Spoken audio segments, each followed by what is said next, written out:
Howdy folks, welcome back. So I am preparing to do a 48-hour bushcraft weekend. Perhaps a couple other guys are going, not real sure yet, but at any rate, I'm going. So it's upcoming, and I'm trying to lay my gear out. I'm trying to be very minimalistic with my gear, putting it together and bring as little as possible. So there's a couple of goals that I'm trying to hit when I go out there this weekend. So Saturday is the opening day of squirrel season. So bringing my bow, my OMP bow, which I've added the bow mounted quiver to. It'll hold 4 arrows. Just have 3 on there for target practicing right now. But I put in the time with this thing, and I feel like I could hit a squirrel at this point. All right, my goals. First, when I get there Friday night, set up a temporary shelter. So I have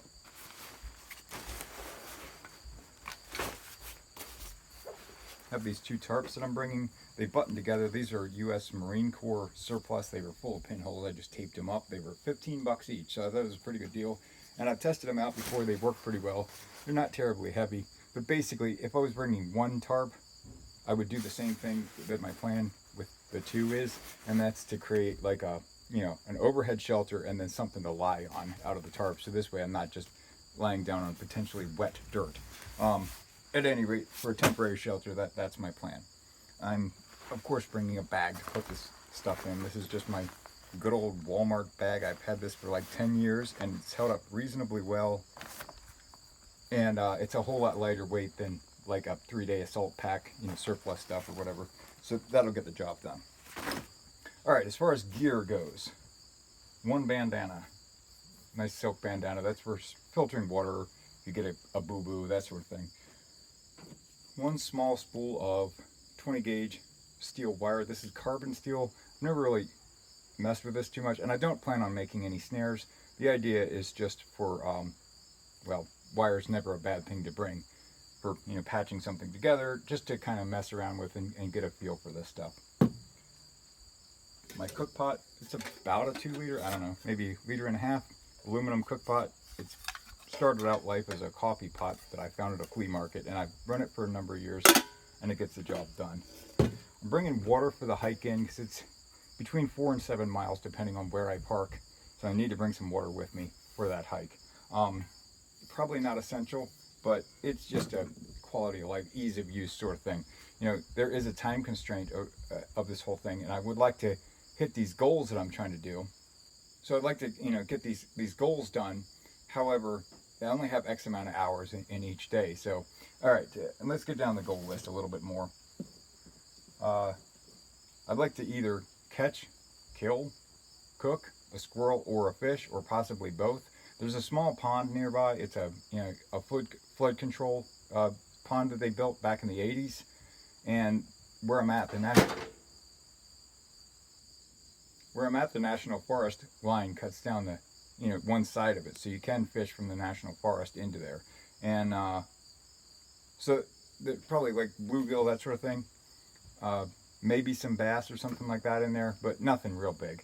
But still, it'd be pretty neat to be able to catch a fish while I'm out there. And then I like to use my ferro rod. Now right now I have it set up with a piece of fatwood handle. That's pine fatwood. It's full of resin, pitch, and you can shave a little piece off of that, or shave little pieces of that off, and then use that as tinder. But I'd like to not use the handle if possible. I'm also bringing 1 piece of tinder fungus. This grows on the locust trees that are dying, which this place is filthy with them. And it's a pretty neat thing. I'm more bringing it to show the other fellas than to use it, but this stuff, if you just shave some pieces off, you can catch a spark in that quite easily, and it'll sit there and smolder for a long time. You add a little bit like pine needles or something like that, and you'll get a fire in no time. The other thing is you can strike a spark into this and get it smolder and kind of blow on it, and then carry this. You can, carry the fire with you if you have to switch fires over. It makes it pretty easy to do so. So bringing that to kind of show and tell, and the ferro rod to light my fire. And I'm not bringing a backup lighter or anything like that, so I'm actually relying on that. And then the last thing is, I like to build a larger shelter, more, I say permanent shelter, but really truly it's just for demonstration purposes. I'll get to spend Saturday night in there. and then I have to take it all down because you can't leave a structure behind on national forest land. And I'll be doing it all with dead and down, timber, small saplings, that sort of thing that's around the area. I won't be cutting down any trees or using any limbs or anything unless there was a tree that just came down. So yeah, basically, don't cut down their live trees. They don't like that. All right, next thing up, my new silky gum taro. Anyway, great saw, love it. That's going with me, and that'll be on my belt, along with my Leatherman Surge, which I've done a couple of videos on the building of this, and it's just where I want it to be right now, so that's definitely going with me. Parachute cord. This is Walmart stuff, so this stuff is polyester core. It's not considered as good as nylon core, but it gets the job done. I have a big roll of nylon core stuff that I just got, and I'd like to test kind of, one against the other and see which one's better. But yeah, honestly, they're about the same price per foot, which is kind of silly. It's like, why would you mess around with the lesser stuff when you can get the good stuff? This is Tough Grid brand. I've yet to test it out, so I'm not saying great or anything, but it is made in the United States, so I have high hopes. As far as fishing kit, this isn't supposed to be here. As far as fishing kit goes, I am bringing a couple of lures. This one's a Red Devil, and I'll be bringing that because the bluegills seem to hit on that. I'm not much of a fisherman, but I've been practicing the last couple of weeks around and actually doing pretty good. So along with fishing, I'm bringing my fishing license and the fishing handbook, which you need to be a lawyer to figure out because it has so many obscure rules and little twists and turns.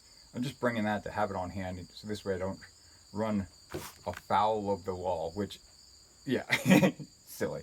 Anyway, next up, I'm bringing coffee because I can. I'm bringing some instant coffee. I like my coffee.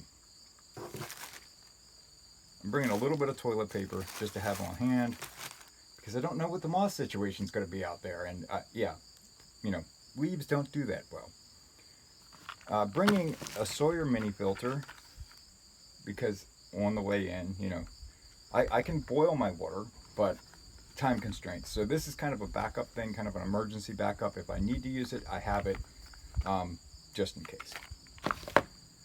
And then the last thing is my sleeping bag. So this is a military surplus sleeping bag liner. This is just the one that slips into the cold weather bag, but the weather's not that cold, so I think this will do just fine. And I think that about covers it. So without further ado, let's get out in the woods and build a shelter, see if we can catch a fish, see if we can catch a squirrel, shoot a squirrel, anyway, and light a fire with a ferro rod. Let's get to it. We had a 4-mile hike in, up and over a mountain, and once we got on the other side, there's no cell service, there's no handheld radio service, although we brought radios so that we could communicate between the two of us if we needed to. If we needed help from down in there, was a 2-hour minimum hike out under perfect conditions if you knew exactly where you were going. So we left emergency information with several people, including GPS pins of exactly where we planned to be. And we have a big mountain across. Jason's really feeling it. And his bag is over 50 pounds. Mine weighs about 31. You know how you can tell if they're male or female? Nope. So if you take them, flip them over. They have a divot. That's a boy. Yeah. There you go. All right. Have a good day, sir. He's fast, isn't he? Ah, you're a big one. 5'6" Yeah. You're all right. We're not going to bother you. Wow, he's healthy looking too. Yeah. We've been up here eating all their timber rattlers for us. Yeah, they're immune to their. Yeah. He's a pretty one. Yeah, I see you. Aren't you beautiful? Hello. Now he's testing the air. Hey, buddy. What you got there? You're all right. We're not going to bother you. All right, so we made it to the campsite, and the stream is back behind us there. The conditions have been really, really dry, and the stream is barely flowing. And I've been down in there before, and that stream's always been absolutely roaring, so it's dry. The gnats are terrible. It sure is a pretty spot down in this valley. The stream's just down to a trickle, so it has the occasional pool, but it's pretty silty on the bottom, so you have to be careful scooping water out of it so you don't get a bunch of silt in your pot. And I plan on, and I do, boil all the water that I use at the campsite. So the first job that when we get there is to get water and light a fire to get rid of the gnats and get myself hydrated because it's been a long hike. I knew I'd have something around here somewhere. Here we got timber fungus growing on this locust tree. Some there, and some more there. So I'm going to kick a piece off and get it by the fire so it can dry. That'll work. And that's a dead locust tree. Dying locust tree. Still got some life way up top. Wow. So that's kind of a side note here. Recording was done with a GoPro, my phone, and Jason's phone. So there's going to be some disparities of angles and that sort of thing in the video. Just deal with it. The GoPro decided to corrupt a bunch of the files. So some of the stuff got omitted. Me lighting the fire with the ferro rod. I, in fact, lit the fire with a ferro rod. You just have to trust me. And after boiling water, I pulled it off to cool and started setting up my temporary tarp shelter. I reduced the amount of parachute cord that I was originally going to bring. I didn't bring that big red spool, so I just brought 45 feet of the Walmart stuff. That actually turned out to be more than enough. And Jason brought a hammock and he set that up and had a fly over top. And then I set up a tripod over the fire, which you can see there. And that's to hang the cooking pot from. And I used 3 locust logs. And then I wired them together with snare wire at the top. And that worked like a charm. So the shelter I just kind of draped over top of that piece of parachute cord between the trees and then tied it off to stakes that I carved at the bottom. So having hiked 4 miles in and already set up camp and everything, I was getting pretty hungry by this point, so I hit the stream to try to find some crayfish. I figured that the pools would be just loaded with them because they were kind of consolidated down because of the water levels. And they'd be easy to find. The pools were absolutely loaded, full of minnows. And their defense is, if they see you, they just swim around in circles and they stir up all the silt so no one can see them. Unfortunately, it makes crayfish catching rather difficult because of all the silt. What makes crayfish fishing even more difficult is a complete and total lack of crayfish. I didn't find one. I flipped over at least 100 rocks, patiently looking underneath, nothing, just nothing. And of course, later on the next day, when you're downstream, Jason flipped over 1 rock and found a crayfish. But I'll call that beginner's luck. So the night before we left, I stitched up this little net. I made it out of a maple sapling that I split in half and then used parachute cord to kind of make a little net. And I was hoping that would help me catch crayfish, but it really didn't. It was too flat. It needed some more like sock to it. It just didn't really want to pick anything up, but it was worth a try. So here's a quick look at the shelter that I set up. I kind of used the tarp to sleep on, and then that little peak piece would have helped keep rain out, but it was totally dry the whole weekend, so no issues there. But it worked pretty well. It was one of the better shelters that I've set up. And here's just another look at the stream. Kind of a pretty shot.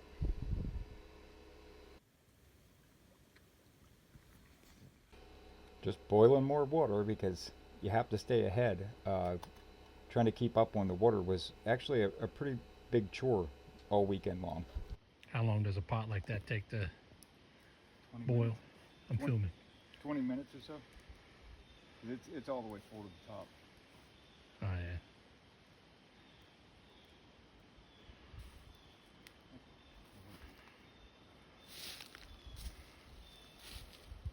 Working on the second pot of water for the day.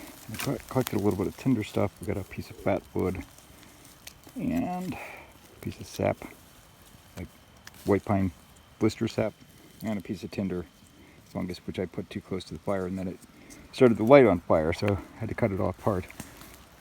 And starting on the shelter poles, and they're all 4 foot long. Some are white pine, some are soft maple. So because the entire time we were on National Forest land, you're not allowed to take down any live trees, and I think they would frown upon taking down anything live, period. So just stuck with stuff that had fallen down, dead wood, and that kind of limited what what I could gather. So this log here is a white pine log.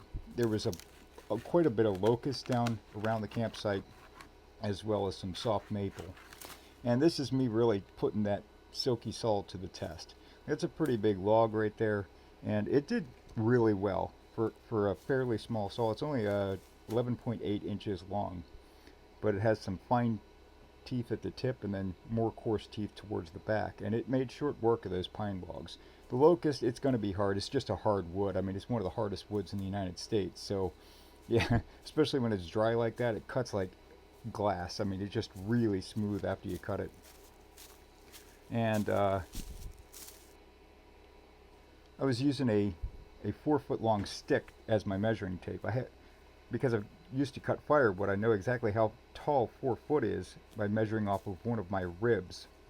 So I just cut a stick that long, and then that's what I used to measure each one of these. And observant viewers will notice that that's not the same log that I had on my shoulder, because the log that I had on my shoulder is a lot larger. So off of some of the branches that I cut off that white pine, I decided to carve a spoon. And I didn't have my axe along, so I cut a little locust wedge. And what I'm going to do here is start a cut with the saw. Now this saw being small enough, I can actually do this, hold it in one hand and do this, which is really convenient. You couldn't do this with a larger silky saw, I don't think, unless you're really careful. But I'm using the locust wedge as my axe, and I just got a little piece of ironwood. I'm using that as my baton, and of course it blows out the side, but that's alright. I just use the saw and make a couple more cuts. And running out of light here, so I can't show you the finished spoon, but it'll show up later on in the video. But yeah, just use that little wedge piece and just keep chipping the pieces that I cut off until I get the shape down. It worked. I wish I had my axe. From there, I used my Leatherman Surge, which I've modified to have a spoon carving gouge in the spot where they normally have a Phillips bit, to finish off the spoon shape, like the dished out shape. And with that, no more light, I'm saying goodnight, and now it's the next morning. It's fire going off the coals. There's one little coal left from last night. Got it going on leaves. Had a barred owl sitting back behind our camp, making all kinds of noise. And I rooted around for the camera. I never did get it out in time. But making some hot water, and then going squirrel hunting. Try going up this ridge up here. And it's 7:10 in the morning. Slept pretty good on the rocks. Need to put some fluff down underneath me.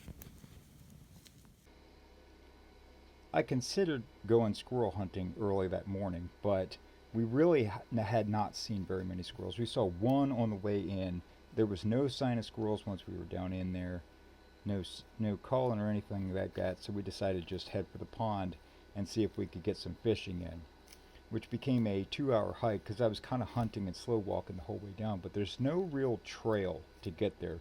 Most of it was completely off trail. There's a little bit of an old logging road in this one place there. And on the way, big bear.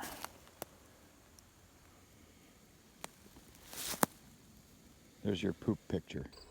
So I'd never tried hand lining before, but I tied the line to a stick, tried that a couple times, didn't work. So I was just tossing it out there by hand, and I was running my 6-pound line with the smallest red devil lure that I had with a treble hook on it. Because of the way the National Forest boundary line runs, it left only that little corner of the pond that we could fish from, or I could fish from. Jason didn't fish at all. But yeah, so it was tough to get to. We had to like side slab down there.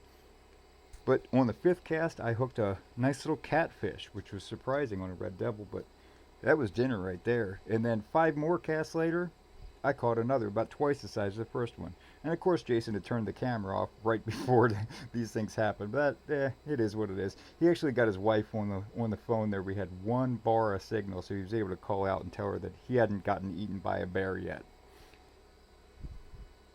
And with those 2 fish, we hurried back to camp because the yellow jackets were out pretty bad, and it was getting pretty hot out that day. And then here's the picture of the larger of the 2 cast fish that I caught. I was pretty happy with that right there, buddy.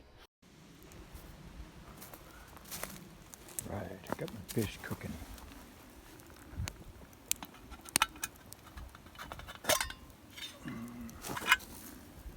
Two beautiful little catfish. One was big enough I had to cut him in half to get him in the pot.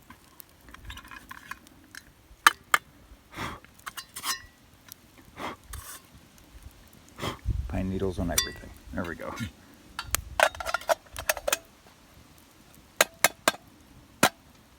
Cool.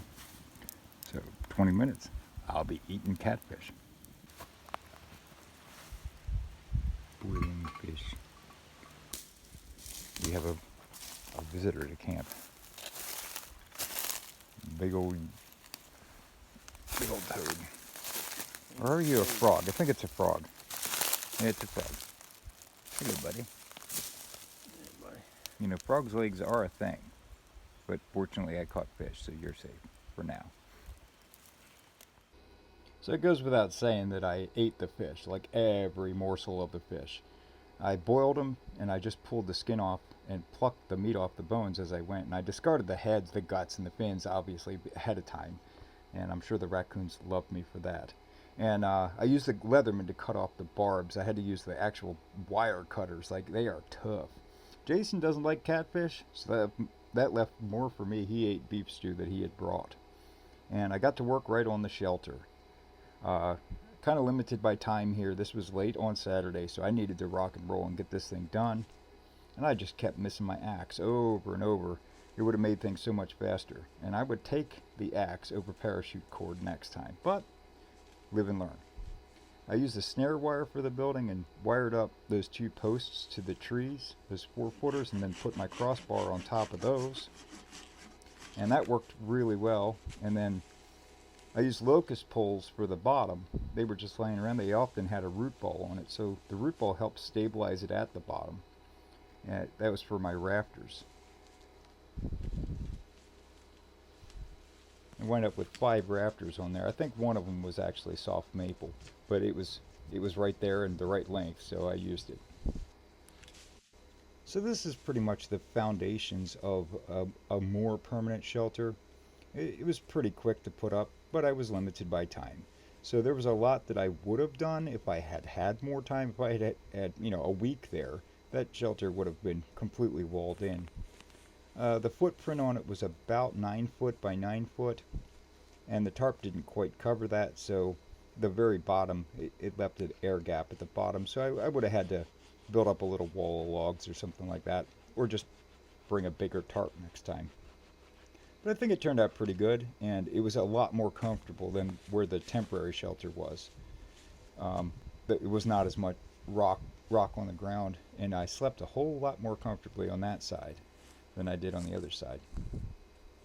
This is me moving in, bringing my pack and sleeping bag and tossing out pine cones. And it turned out pretty decent.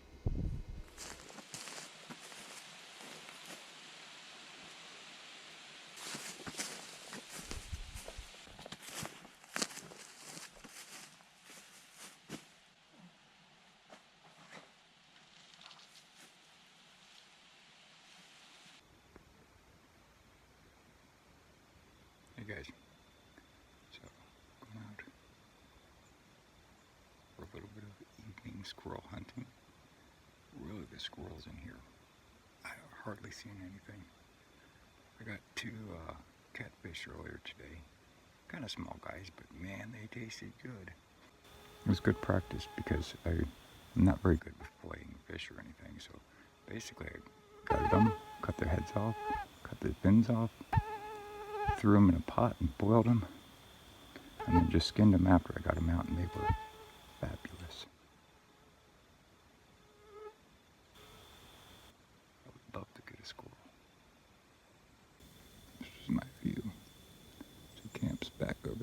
this way.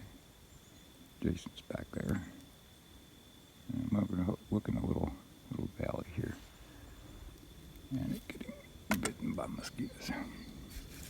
Pretty warm out. It's like 80 degrees or so, maybe 75 right here. But I've been going through a lot of water, and it's been really difficult to keep up with boiling the water. And then you only have the one pot, so it's like, how do you keep, how do you cook, and then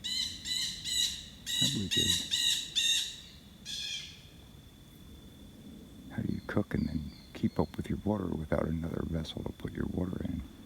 And it's a challenge, but I've been doing it. Keep hoping the squirrel's gonna pop through. But, all right.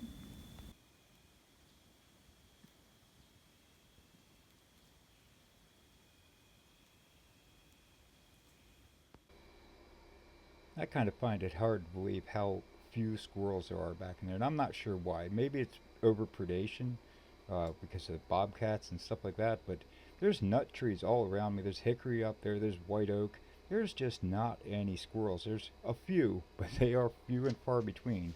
So grand total, we saw maybe 4 the whole time we were in there. Whereas I could look out my window at home, which is not very far from there, and I can see a couple dozen squirrels. They're everywhere. But really quiet back in that valley, and it really was kind of surprising. And right at sundown, I hear one. If you listen close, you'll hear him too.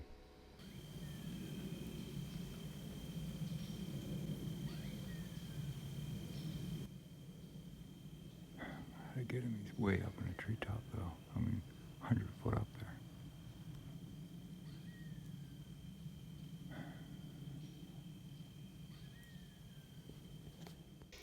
Nice campfire. We had a little locust slug that burned all weekend long, but I caught on video what might just be the answer to where the squirrels are all going here in just a second. That's pretty cool.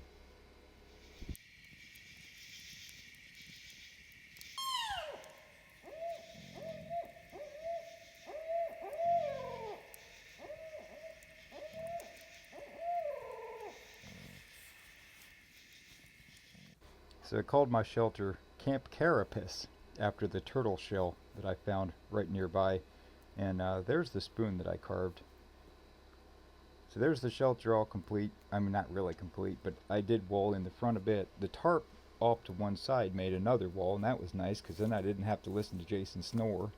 It wasn't too bad. My dog snores way worse. But I would have walled in that back a lot more if that was the size of tarp that I had to work with. That way nothing could just, run in and bite my toes in the middle of the night. That locust log is still burning. I think that was the very end of it, finally. It was the root ball that we were burning there. So now it's time to deconstruct the shelter. So I take all the wire off, and I managed to salvage most of it, all of it. All the wire that I used I managed to salvage, other than a couple little snippets at the ends. And another place where the Leatherman Surge comes in real handy. So that night it actually got fairly chilly, down in the 50s, so I put my wool shirt on, and man, I like that. You can zip it right up over your face, so I'd wake up every hour and zip up the sleeping bag a little bit further, and then around 6 in the morning I think I zipped my wool up, my sleeping bag up all the way, and actually got some really good sleep after that. So I woke up a little bit late. It was 9, I don't know, maybe a little later than 9, but Jason made some coffee, and I was not going to say no to that, so it was a good morning.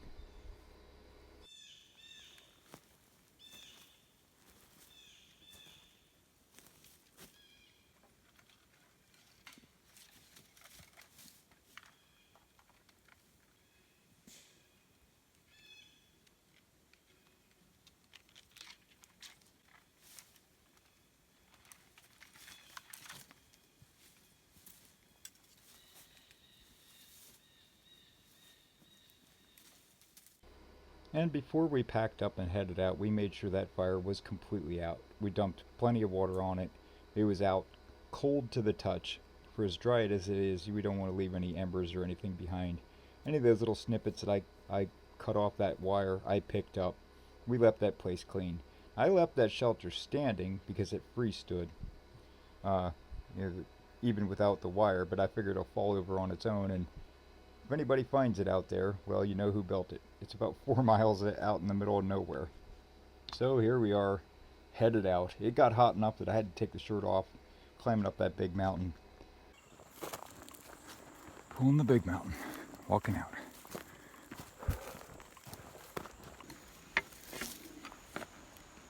He was right there. Jason just saw a bear. I didn't get a chance to see him. I was facing the other way. But I heard him. I wish I had his power. Yeah. Hauling ass up the hill. Well, they say they go faster uphill than they do down. Nothing but power. Yeah. Climb trees, right? Yeah. There's not a bomb around, is it? That's what I was kind of looking for. My 45 in my backpack. I got my arrows. We're safe. So a quick overview of things. Wish I had my axe. I wish I could have cut live trees, but I'm going to abide by their laws. That's not my land. So having to walk so far for fish was kind of a bummer. That was like a 4-mile walk, like a 3-hour walk. There were so few squirrels. We didn't see anybody the whole time we were out there, and that's been the case every time I've gone out in that area. And if you caught in the video, I did have a green medical kit in a green pouch, like as a just in case. And I didn't bring the steel bottle that I initially showed in the video. Instead, I just brought a plastic canteen, and that was just for the hike. And I'll tell you what, I needed it on that mountain. I wound up drinking every bit of that canteen on this mountain. And then the backside, we had to stop and filter a little bit water just to make it back to the car. Here's the torture of the weekend. We finally made it back. Hoo-ha! Oh my goodness. What a hoof.